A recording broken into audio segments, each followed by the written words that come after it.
रीत की कहानी अब एक ऐसे मोड़ पर आ चुकी है जहां हर सच किसी नए झूठ का चेहरा पहनकर सामने आ रहा है। कहीं न कहीं सब कुछ बदल चुका है, पर कुछ बातें आज भी अधूरी हैं। जैसे वो बातें जो कभी कहीं नहीं गई, वो एहसास जो कभी जताए नहीं गए।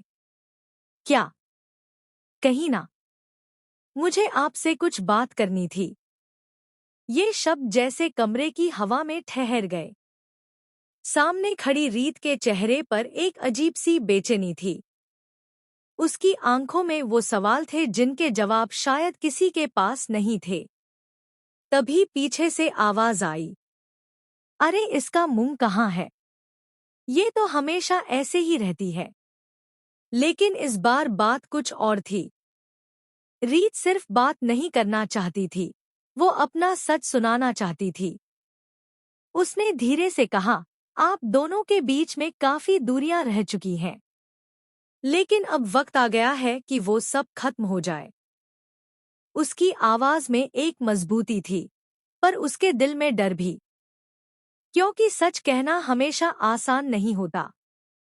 तभी किसी ने कहा, वैसे ये सच सच तो नहीं बोल सकता। किसी ने इस घर में जाने की कोशिश की है।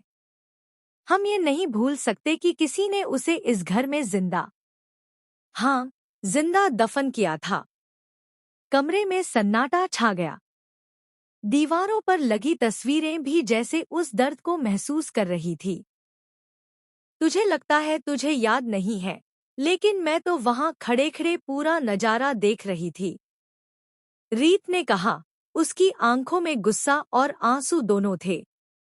रोहित और ध्रुव, रीत की टीम के सबसे बड़े खिलाड़ी, वहां बिल्कुल एन वक्त पर पहुंच गए थे। जैसे ही तूने मिट्टी खोदना शुरू किया, वो वहां टपक पड़े। उनका वहां पहुंचना कोई इत्तेफाक नहीं था। राघव के चेहरे पर हैरानी थी। वो कुछ समझ नहीं पा रहा था। रीत ने आगे कहा, राघव, अगर तू मुझे वक्त पर नहीं बचाता, तो ये दोनों मुझे बचा ही लेते, क्योंकि वो जानते थे कि मैं कहाँ दफन हूँ।